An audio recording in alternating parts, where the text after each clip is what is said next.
Subscribe करें और bell दबाएं ताकि कोई खबर रह न जाए।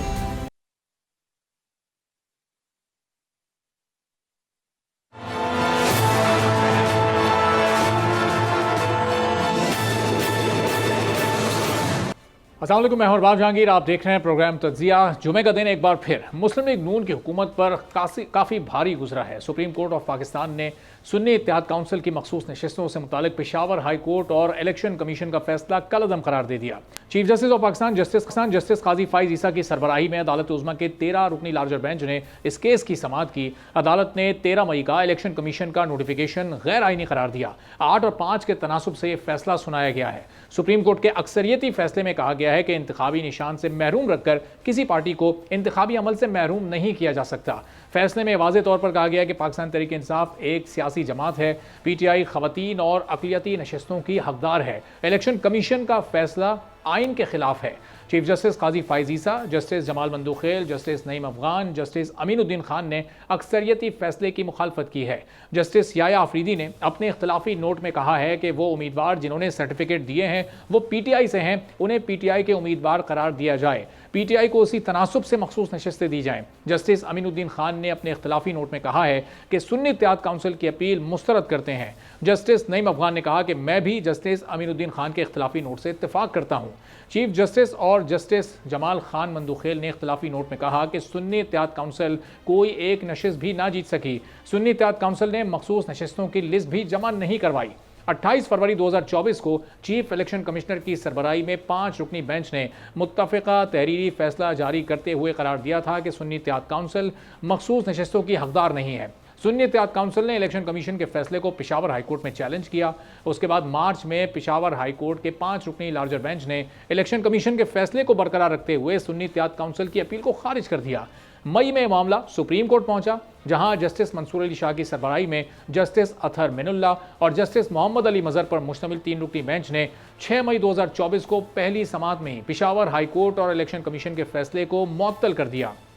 फिर सुप्रीम कोर्ट के 3 रुकनी बेंच ने आईनी और कानूनी तशरीह के सवालात मुरतब करते हुए लार्जर बेंच की तश्कील के लिए यह मामला प्रैक्टिस एंड प्रोसीजर कमेटी को भिजवा दिया। चीफ जस्टिस पाकिस्तान काजी फाइज ईसा, जस्टिस मंसूर अली शाह और जस्टिस मुनीब अख्तर पर मुश्तमिल कमेटी इजलास में अक्सरियती फैसले से फुल कोर्ट तश्कील देने का फैसला हुआ और फिर 13 रुकनी फुल कोर्ट ने 6 तवील समातों के बाद 9 जुलाई को समात मुकम्मल करते हुए इस फैसले को महफूज कर लिया था। सुप्रीम कोर्ट के फैसले के बाद हुकूमत और अपोजिशन दोनों जानिब से भरपूर रद्दअमल सामने आया।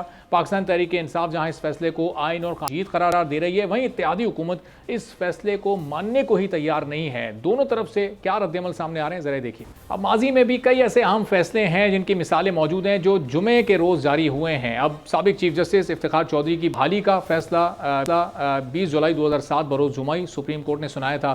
फिर इसी तरह साबिक वजीर आजम मियां मोहम्मद नवाज शरीफ को पनामा केस में नाअहल करने का जब फैसला सामने आया तो तारीख थी 28 जुलाई 2017, दिन जुमे का ही था, जब के गैर मुल्की जायदादें बनाने के इल्ज़ाम में बानी पीटीआई को जब क्लीन चिट मिली और जहांगीर खान को नाअहल करार देने का फैसला सामने आया तो तारीख थी 15 दिसंबर 2017 और दिन जुमे का ही था और आज भी दिन जुमे का है। अब तहरीक इंसाफ इस फैसले को कैसे देख रही है, इस पर इम्प्लीमेंटेशन किस तरह से होगा, फ्यूजन अभी भी मौजूद हैं। लोगों के जहनों में जो सवालात मौजूद हैं वो अपने पैनलिस्ट के सामने रखेंगे। मेहमानों का आपसे तारुफ करवाते हैं। आमना हसन शेख साहिबा मुस्लिम लीग नून की सीनियर रहनुमा हमारे साथ मौजूद हैं। अहमद उवैस साहब पाकिस्तान तहरीक इंसाफ के सीनियर रहनुमा हमारे साथ मौजूद हैं। कुछ ही देर में मजीद लीगल एक्सपर्ट्स भी हमारे साथ मौजूद होंगे।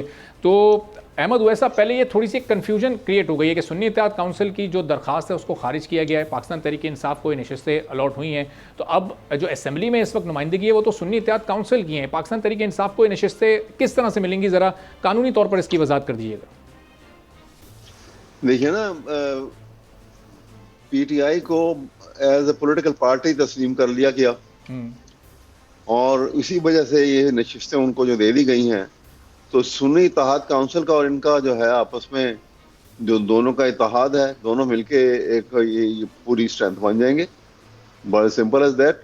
अच्छा, उनके पास वो जो पहले पीटीआई के जो इलेक्ट होके आए थे वो सारे उन्होंने इत्तेहाद काउंसिल को ज्वाइन कर लिया था और अब ये सीटें जो हैं ये जब इनको मिल रही हैं तो ये दोनों मिलके ये उनको जमा करेंगे तो ये सारी ये स्ट्रेंथ इन्हीं की ऐड हो जाएगा ना। अच्छा, नहीं तो इसलिए जो लोग सुन्नी इत्तेहाद काउंसिल में शामिल हुए थे होगा। आज़ाद हैसियत में इलेक्शन लड़ने के बाद, तो वो अब वापस पाकिस्तान तहरीक इंसाफ में आ जाएंगे, तो सुन्नी इत्तेहाद काउंसिल ने तो कोई नशिस्त जीती ही नहीं है, वो फिर पार्लिमानी पार्टी रह जाएगी। नहीं, सवाल ये है कि वो सुन्नी इत्तेहाद काउंसिल इस वक्त तो पॉलिटिकल पार्टी बनी हुई है ना, जब ये लोग ज्वाइन कर चुके हैं उसको। ऐसा ही है ना जी। लेकिन जब ये छोड़ के सब वापस पाकिस्तान तहरीक इंसाफ में आ जाएंगे, तो फिर सुन्नी इत्तेहाद काउंसिल क्या पार्लियामान में उसकी नुमाइंदगी बाकी रह जाएगी? नहीं, वही नुमाइंदगी का सवाल तो ये है कि ये इनका इत्तेहाद तो कायम रहेगा आपस में। वो इत्तेहाद तो पार्लियामेंट के अंदर, पार्लियामेंट के बाहर, दोनों जगह वही होता है ना जी। जो आपस में इनका जो इत्तेहाद है वो तो कायम रहेगा। इनकी स्ट्रेंथ में ऐड तो रहे, जो पीटीआई की स्ट्रेंथ में इनकी एडिशन तो एक पॉजिटिव शक्ल के अंदर मौजूद रहेगी। ठीक है। तो आमना हसन साहब, अब ये जो इस वक्त स्ट्रेंथ थी आप लोगों की, ये सारी मखसूस नशस्तें मिलाकर वो 2/3 अक्सरियत इस हुकूमत की कुल सीटों की तादाद हो गई थी। वो जो 224 का हिस्सा था वो उससे ऊपर की नशस्तें थी, लेकिन अब जब ये सीटें वापस पाकिस्तान तहरीक इंसाफ को मिल गई हैं, अब वो अक्सरियत आपकी असम्बली में नहीं रह सकी है और इनकी स्ट्रेंथ अब बढ़ जाएगी। ये ज़्यादा बेहतर तरीके से, मौसर तरीके से अपनी अपोजिशन कर सकेंगे। इस फैसले पर आपकी जमात के बहुत सारे सीनियर लीडरशिप ने अपना रद्दमल दिया है, आपने इस फैसले को कैसे देखा है?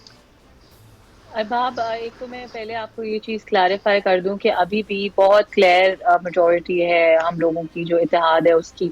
सो गवर्नमेंट पे तो इसका कोई असर नहीं होगा ना। पहले भी गवर्नमेंट जो है वो पीएमएलएन और उसके इत्तेहादी मिलके चला रहे थे, और आइंदा भी गवर्नमेंट के जितने मेजर डिसीजंस है, जो बिल्स पास होने हैं, बजट बनना है, सारा कुछ करना है, वो हम लोग ही कंटिन्यू करेंगे। जहां तक बात है कॉन्स्टिट्यूशनल अमेंडमेंट्स की, एक तो वो कभी 5 साल की गवर्नमेंट में 1-2 कॉन्स्टिट्यूशनल अमेंडमेंट्स, वो भी कभी कभार होती है, और उसके ऊपर एज सच कोई वो नहीं होता, क्योंकि कॉन्स्टिट्यूशनल अमेंडमेंट का मतलब ही है कि सारी पार्टीज के कंसेंसस से की जाए।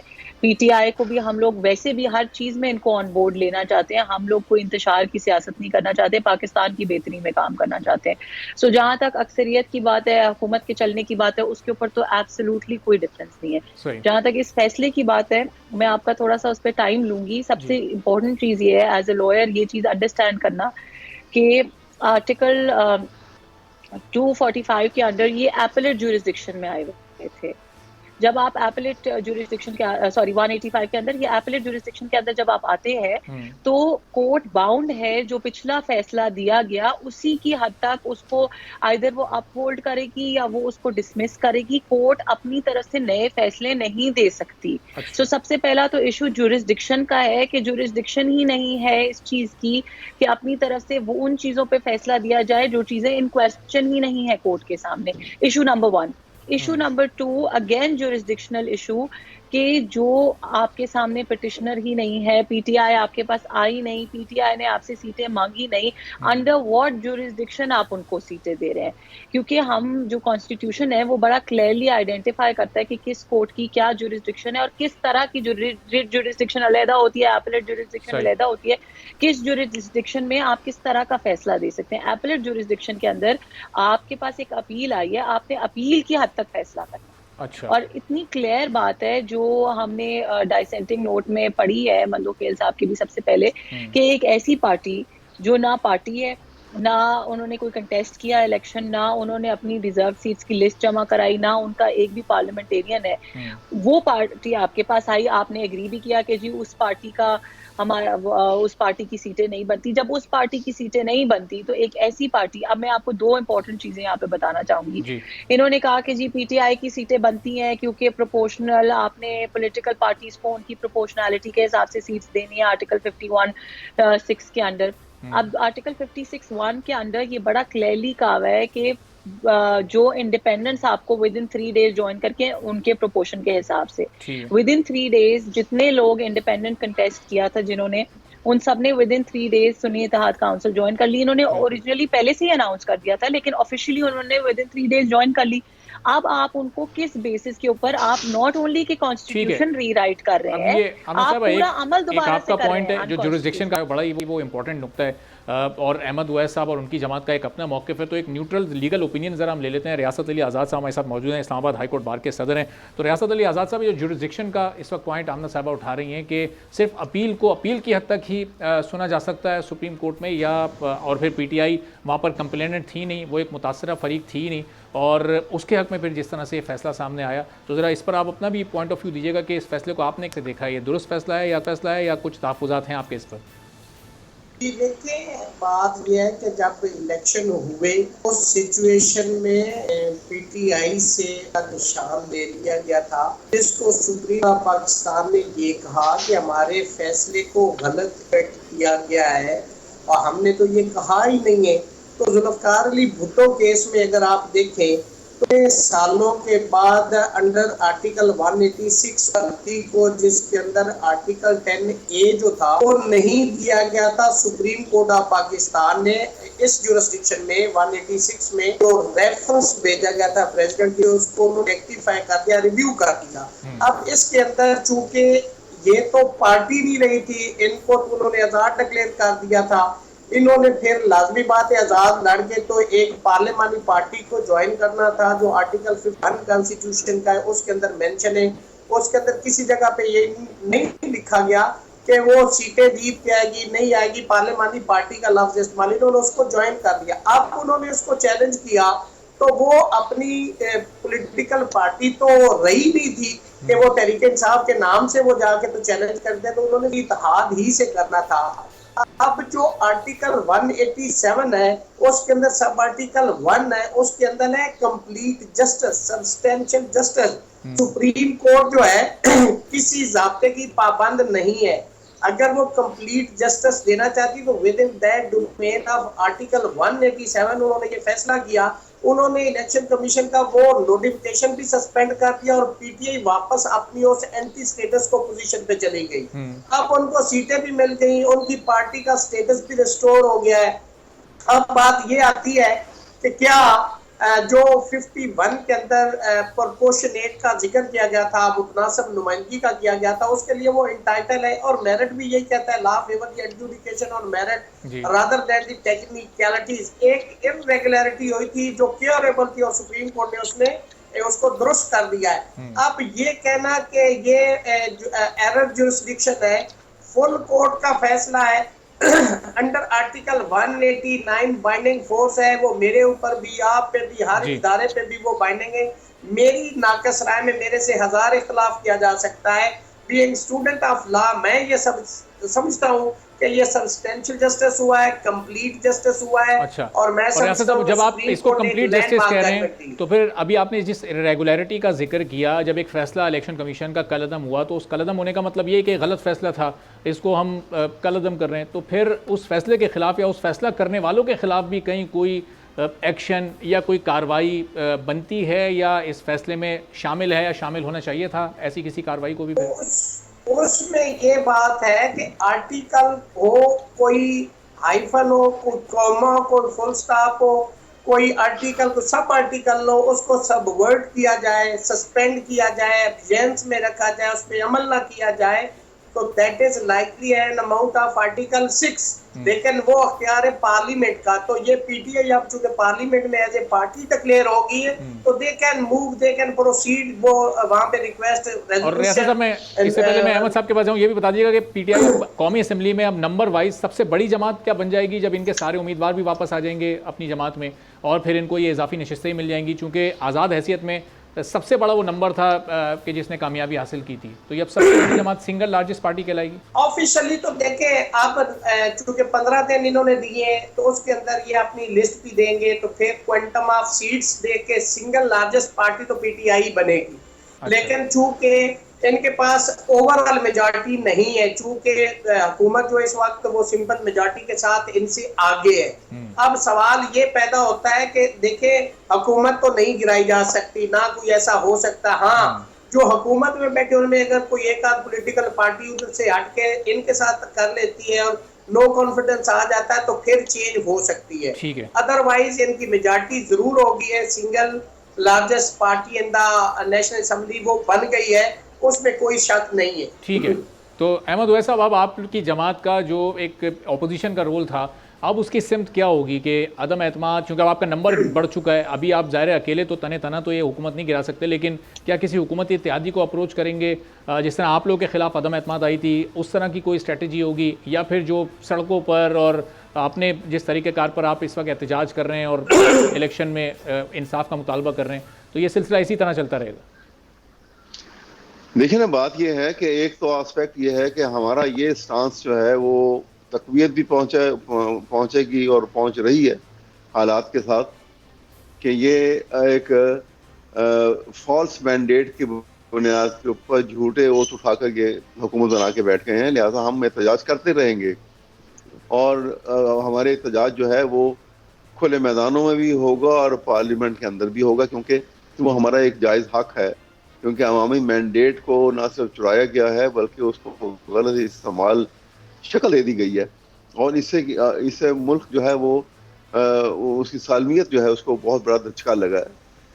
क्योंकि आप देखिए ना कि पाकिस्तान के कॉन्स्टिट्यूशन में आप प्रियम्बल को पढ़ें अगर, उसमें लिखा हुआ है कि sovereignty lies with the law to be exercised by the people of Pakistan through its chosen representatives.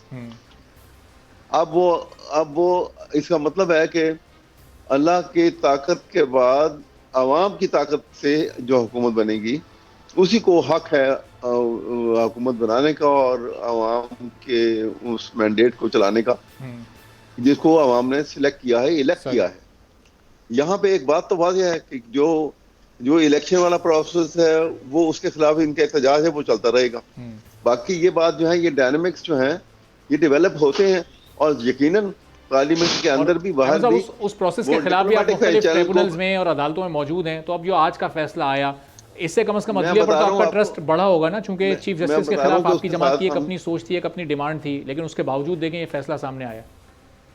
जी आया, और हम ये कह रहे हैं कि उसके साथ साथ हम डिप्लोमेटिक चैनल को भी इस्तेमाल करेंगे। हम जो पार्लेज जो हैं पॉलिटिकल पार्टीज, उनकी डिस्कशन पार्टीज के साथ बैठ के हम बातचीत भी करेंगे कि वो जो कोलिशन बनी हुई हैं उनको उनके कोलिशन पार्टनर से भी हम बात करेंगे कि आपको एक फॉल्स मैंडेट जिनके पास है उनके साथ बैठ के हुकूमत करके पाकिस्तान को कमजोर करने का क्या फायदा होगा इससे। इसलिए इनका साथ किसी को देना नहीं चाहिए। ये लोग तो इसलिए पार्टी में हुकूमत में आके बैठ गए हैं कि इन्होंने जो नाजायज तरीके से एसेट्स पाकिस्तान के चुरा के अपनी दौलतें इकट्ठी की हुई हैं उनको प्रोटेक्ट करने के लिए ये इनको ओहदा चाहिए। इनका और कोई मकसद नहीं है। सही। इनका सबसे बड़ा मकसद ये है कि इन्हें एक ऐसा ऑफिस चाहिए जहां आर्टिकल 248 को गलत इस्तेमाल करके ये अपने आप को बचा सके और अपने उस लूटी दौलत को कहीं साइडों पे लगा दे। सही है। तो ये सूरत हाल बड़ी खतरनाक है। और दूसरी बात ये बड़ी अच्छी बात की उन्होंने हमारे high court, supreme high court, Islamabad high court bar के प्रेसिडेंट ने, कि देखिए आप अभी बात हो रही थी ना कि ये भी कह रहे हैं कि जो बात हुई नहीं है, जो उनको हक नहीं है सुप्रीम कोर्ट को। एक तो सुप्रीम कोर्ट ने पिटीशन भी आ गई थी पीटीआई की तरफ से। नंबर 2 ये कि आर्टिकल 187 बड़ा कुल्ली इख्तियारात देता है सुप्रीम कोर्ट को। सही। क्योंकि उसके बाद कोई अदालत नहीं है, इसलिए कॉन्स्टिट्यूशन उनको ये इख्तियारात दे दिए कि आप कंप्लीट जस्टिस के लिए जा सकते हैं। उसके लिए कोई भी कार अपना लें, कोई कुछ कर लें, उनको पूरा अथॉरिटी उनके पास है। सही। ठीक है। तो आमना हसन साहब, अब ज़ाहिर है कानूनी महाज पर तो एक ये बड़ी फतह इस वक्त आपकी अपोजिशन जमात को मिली है, और अब इससे इनका एतमाद उस प्रोसेस पर भी बड़ा होगा कि अदालत से इनको इंसाफ मिला है। तो जो इनके केसेस इलेक्शन के मामले पर जो ट्रिब्यूनल्स में हैं, जो इस वक्त मुख्तलिफ अदालतों में, तो वहाँ भी फिर अब ये समझेंगे कि एक एक करके शायद इनके हक़ में फ़ैसले आना शुरू हों, चूँकि बहुत सारे ऐसे हल्के थे जहाँ के रिजल्ट्स इनके पास डॉक्यूमेंट्स की सूरत में मौजूद थे। अरबाब, मैं सबसे पहले तो अपने भाई को बताना चाहूँगी कि ये जो इस तरह की जजमेंट आई और उन्होंने कहा कि जी कंप्लीट जस्टिस की इजाज़त है। Complete justice has to be substantiated by legal backing. Complete justice ऐसे नहीं किया जा सकता कि आप ये कह रहे हैं कि हम पीटीआई को जो है एज अ जमात वापस रीडिक्लेयर कर रहे हैं एज अ पार्लियामेंट्री पार्टी।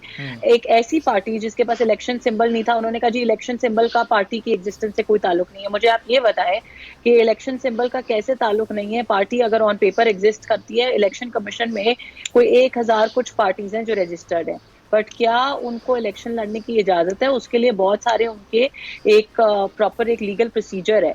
जब आपने अपने नॉमिनेशन पेपर्स फाइल करते हैं, फिर उन्होंने दूसरी चीज़ कही कि जी नॉमिनेशन पेपर्स के ऊपर साथ जिन्होंने एफिडेविट लगाया हुआ है कि हाँ पीटीआई के मेंबर्स हैं। जब आप नॉमिनेशन पेपर फाइल करते हैं, उसके बाद आपको बाकायदा एक डेट दी जाती है जिसपे आप इलेक्शन सिंबल ऑफिशियली अपना जमा कराते हैं, पार्टी टिकट जो होता है।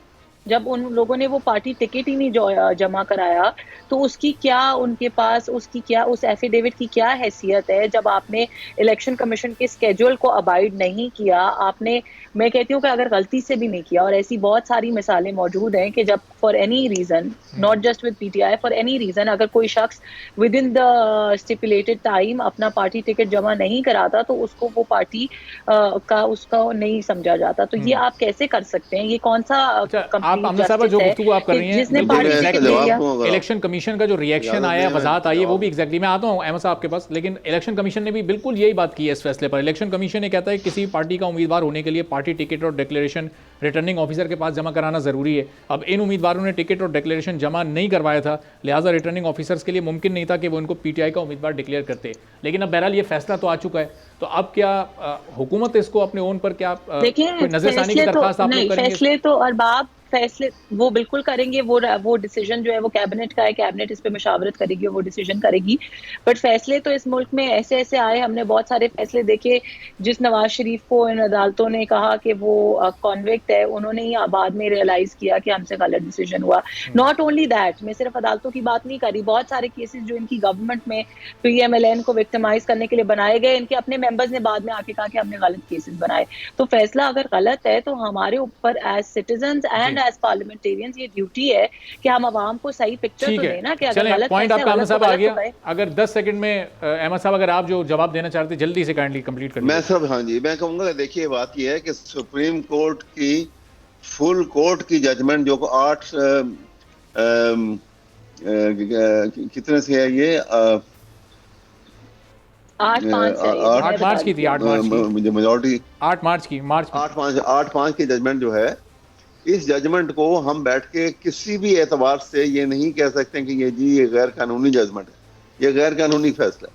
सुप्रीम कोर्ट का एक जो है ना ऑबिटर डिक्टम जिसे कहते हैं, कि एक पासिंग रिमार्क्स भी जो हैं वो कानून की हैसियत रखते हैं। सही, ये तो अथॉरिटेटिवली दिस डिक्लेयर्ड लॉ। इसलिए ये बात जो है इसको खत्म कर देना चाहिए कि ये नहीं, क्योंकि उन्होंने बहुत सारे एस्पेक्ट को देखे। बेनजीर भुट्टो केस 88 का 89 का केस है, उसके अंदर ये फैसला किया गया हुआ है। मुझे एक सेकंड दीजिएगा, ड्राइव नहीं कर सकते हैं। ठीक है, चलें अहमद साहब, लार्जर बेंच का फैसला सुप्रीम कोर्ट में भुट्टो केस का। ठीक है जी, आमना साहब बस चंद second. when injustice becomes law, rebellion becomes duty. We need to remember that. ठीक है, so अगर वो लॉ बन भी गया है तो जो गलत है तो इट्स अ ड्यूटी टू। चलें, अब आप कह रहे हैं कि हुकूमत भी अपने ओन पर इसको जाएगी चैलेंज करने, अब देखते हैं क्या होता है। आप बहुत बहुत शुक्रिया आमना हसन शेख साहबा, अहमद उवैस साहब, रियासत अली आज़ाद साहब हमारे साथ मौजूद। एक छोटा सा ब्रेक लेते हैं, ब्रेक के बाद मोहम्मद अली दुरानी साहब हमारे साथ सीनियर सियासतदान मौजूद होंगे, उनसे ज़रा इस फैसले पर और ओवरऑल मुल्क की सियासी सूरत हाल पर बात करेंगे।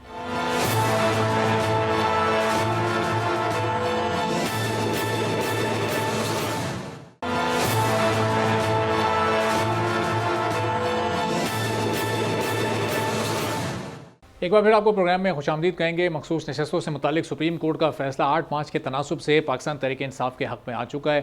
मखसूस नशस्तें अब जो भी दीगर जमातों को दी गई थी, अब वो पाकिस्तान तहरीक इंसाफ को ये 15 दिन के अमल के बाद मुकम्मल तौर पर वापस मिल जाएंगी। और इससे अब जो हुकूमती इस वक्त अरकान की तादाद है असम्बली में वो 209 हो जाएगी। तो अब 2/3 अक्सरियत उनके पास से जा चुकी है, लेकिन अभी भी ये अच्छी खासी अक्सरियत है।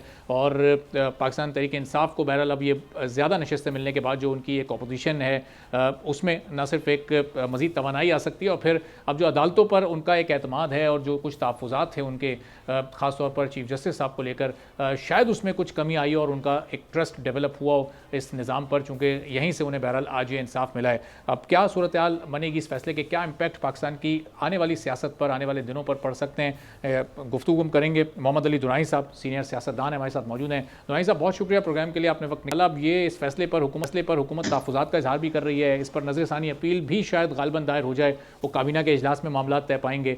लेकिन एक अच्छी बात यह है कि अदालती फ़ैसले का एहतराम किया है और अपने तमाम तर तहफ़्फ़ुज़ात के बावजूद भी बहरहाल कह सकते हैं इसको कि कबूल कर लिया उन्होंने भी। बिस्मिल्लाहिर्रहमानिर्रहीम। साहब, और क्या ऑप्शन क्या होता है हुकूमत के पास? कबूल तो उन्होंने किया है और करना पड़ता है। और मेरा ख्याल है कि अवाम का फैसला तो उन्होंने कबूल नहीं किया था, लेकिन चलें अब अदालत का फैसला कबूल कर लिया है तो मेरा ख्याल है अच्छा रहेगा मुल्क के लिए भी और उनके लिए। ठीक है, लेकिन अब ये बताएं कि पाकिस्तान तहरीक इंसाफ की इसमें एक सियासत में क्या एक नई रूह आ चुकी है समझें इस फैसले के नतीजे में? चूँकि इससे पहले एज़ पार्टी उनके ऊपर बहुत सारे सवालात उठ रहे थे। अब ये दरख्वास्त तो सुन्नी इत्तेहाद काउंसिल की थी, लेकिन फ़ायदा इसमें बहरहाल पाकिस्तान तहरीक इंसाफ का हो गया है। तो अब ये भी एक टेक्निकल पॉइंट है कि सुन्नी इत्तेहाद काउंसिल की दरख्वास्त को खारिज कर दिया है, पाकिस्तान तहरीक इंसाफ को यहाँ पर नशिस्तें दे दी गई हैं। देखिए, ये जो जितने भी टेक्निकल इश्यूज होते हैं ना, ये लॉ पॉइंट्स होते हैं जिनके ऊपर बहुत बात हो सकती है। लेकिन चूंकि अगर मैंने तो कल ये बात कही भी थी कि सुप्रीम कोर्ट से जिसका सरबरा चीफ जस्टिस होता है, उससे अवाम और मुल्क और कौम जो है वो जस्टिस की तवक्को रखते, इंसाफ की तवक्को रखते हैं। चीफ जस्टिस कानून पढ़ाने के लिए नहीं होता, चीफ जस्टिस इंसाफ देने के लिए होता है।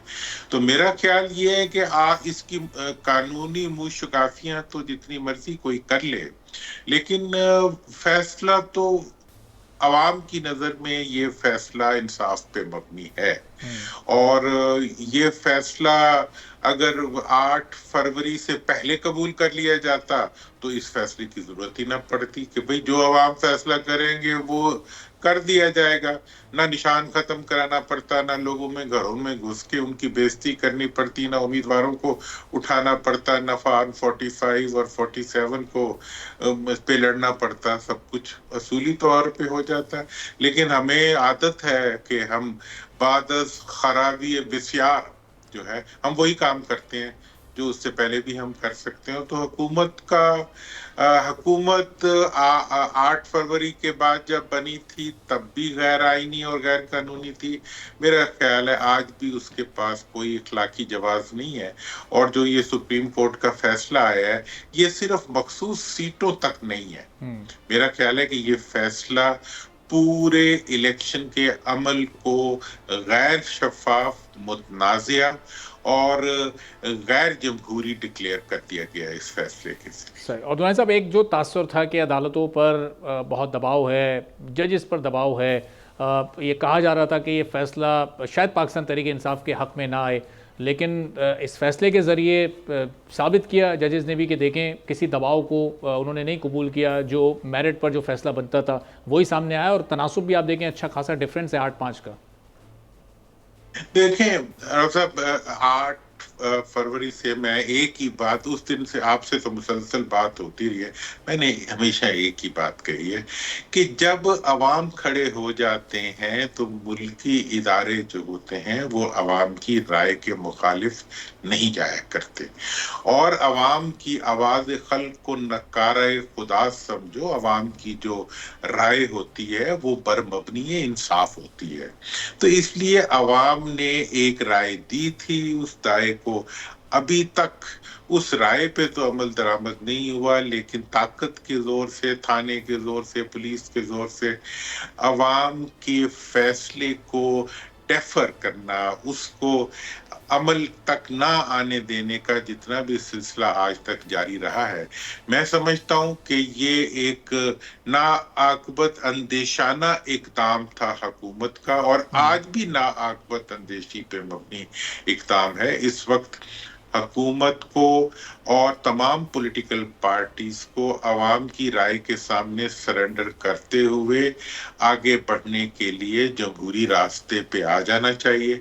वरना मेरा ख्याल ये है कि मुल्क का भी नुकसान हो रहा है और जमहूरियत का भी नुकसान हो रहा है इस सारे प्रोसेस। और दुरानी साहब, आप जाहिर है कि 8 फरवरी के वो बहुत सारे केसेस जो कि मुख्तलिफ प्लेटफॉर्म्स पर चैलेंज हुए हुए हैं, मुख्तलिफ ट्रिब्यूनल्स में मौजूद हैं, अब उनके भी फैसलों का वक्त आहिस्ता आहिस्ता करीब आता जा रहा है, चूँकि जो 6 माह की मुद्दत होती है वो अब ख़त्म होने को आ रही है। तो अब इस फैसले के नतीजे में उन ट्रिब्यूनल्स पर और इन मुख्तलिफ अदालती फोरम्स पर भी पाकिस्तान तहरीक इंसाफ का, इनके अरकान का एतमाद कम अज़ कम बहाल होना चाहिए कि वो भी अब दुरुस्त फैसले ही सामने आएंगे। देखिए, एतमाद के अलावा तो कोई रास्ता नहीं होता। कोई भी अदालती प्रोसेस जो होता है उसके ऊपर एतमाद तो करना पड़ता है, ग्रीव्ड पार्टी को भी और दूसरी को भी, ठीक है जी। और फैसले जो होते हैं, लेकिन जो फैसले इस वक्त तक आ चुके हैं, अब तक जो आ चुके हैं, मेरा ख्याल ये है कि वो ये फैसले में, इस फैसले में एक फैसला नहीं 2 फैसले पिना है।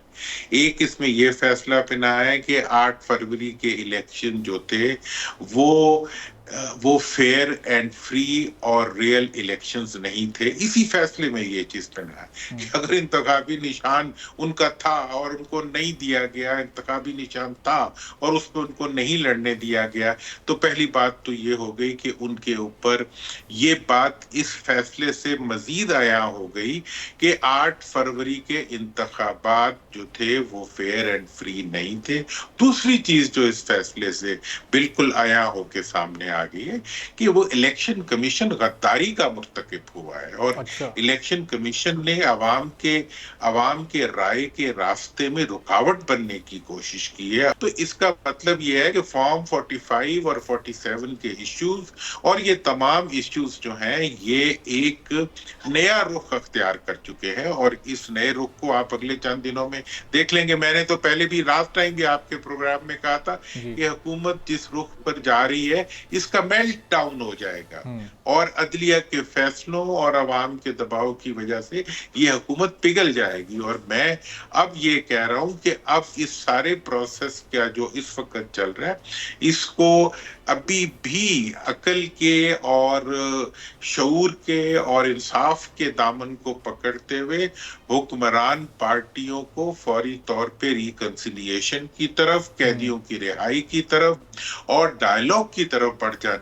और मैं आपको बताऊं क्या, ये ना हो कि उनके अपने अरकान भी जो शामिल उन्होंने अपने साथ कराए थे वो वापस चले जाएंगे सारे। लेकिन दुआनी साहब, वो तो अभी भी बड़े सेफ जोन में है। 209 अभी भी हुकूमती अरकान की तादाद है और पाकिस्तान तहरीक इंसाफ भले इस फैसले के बाद एक सिंगल लार्जेस्ट पार्टी के तौर पर कौमी असम्बली में मौजूद होगी, लेकिन कोई अदम एतमाद नहीं आ सकती। अभी कोई हुकूमती इत्तेहादी भी फिलहाल किसी ऐसे मूड में नज़र नहीं आ रहा कि वो थोड़ा सा हुकूमत को डिच करके और अपोजिशन की बेंचेस पर आए। इतना बड़ा रिस्क शायद कोई भी नहीं लेगा। तो अभी भी हुकूमत तो हमें बड़ी एक महफूज और सेफ नज़र आ रही है। हुकूमत तो बहुत ही सेफ नजर आती होती है जब तक, जिस दिन तक होती है ना हुकूमत में बैठने वालों को इंतहाई महफूज नजर आ रही होती है। जिस दिन नहीं होती उस दिन पता चलता है चली गई है। बात इस वक्त जनाब यह है कि अभी तक फॉर्म 45 और 47 का डिस्प्यूट रिजॉल्व नहीं हुआ। हुकूमत को और इलेक्शन कमीशन को फौरी तौर पे चाहिए कि फॉर्म 45 पे मबनी एक हुकूमत बना दी जाए असेंबली के अंदर, जिसे कौमी हुकूमत डिक्लेयर करके अगले इलेक्शन की तैयारी के लिए तमाम इकदामात पार्लियामेंट के अंदर ही तय किए जाएं। और फॉर्म उस हुकूमत का वजीर आजम कौन होना चाहिए फिर आपकी नजर में?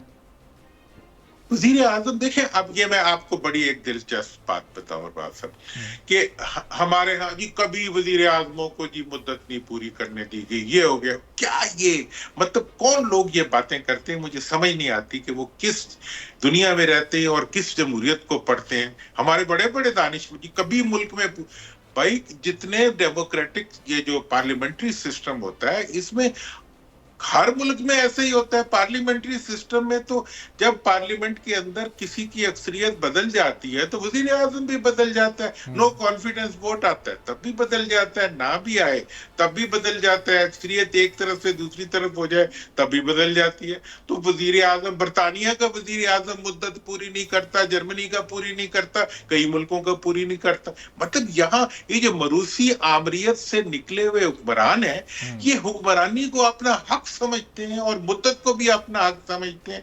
भाई कोई हक वक्त नहीं होता इसके अंदर, पार्लियामेंट्री सिस्टम के अंदर। पार्लियामेंट्री सिस्टम के अंदर जिसके पास अक्सरियत होती है वो वजीर आजम रहता है, और अगर कोई किसी अदालती फैसले के जरिए हटे या नो कॉन्फिडेंस के जरिए हटे या अक्सरियत ना रहने की वजह से वो हट जाता है, उसमें साजिशें भी आ जाती हैं, सब कुछ आ जाती है। अब जो सूरत हाल है भाई, जिसकी असेंबली में अक्सरियत होगी उसकी हुकूमत बन जाएगी। वजीर आजम को पटा लिखवा के आया होता है कि जी मैं एक दफा वजीर आजम बन गया हूं तो मैं 4 दफा बनूंगा। लाहौल वाला कुव्वत इल्ला बिल्लाह। भाई जो वजीर आजम जिसके पास अक्सर एक वोट के साथ बरतानिया में वजीर आजम बनता है और एक ही वोट से वजीर आजम हटता है, मैंने तो किसी को रोते पीटते नहीं देखा कि मुझे क्यों निकाला।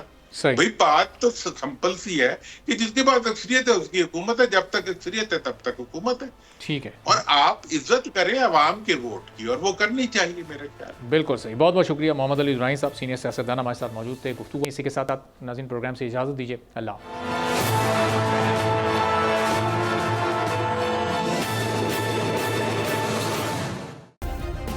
सब्सक्राइब करें और बेल दबाएं ताकि कोई खबर रह न जाए।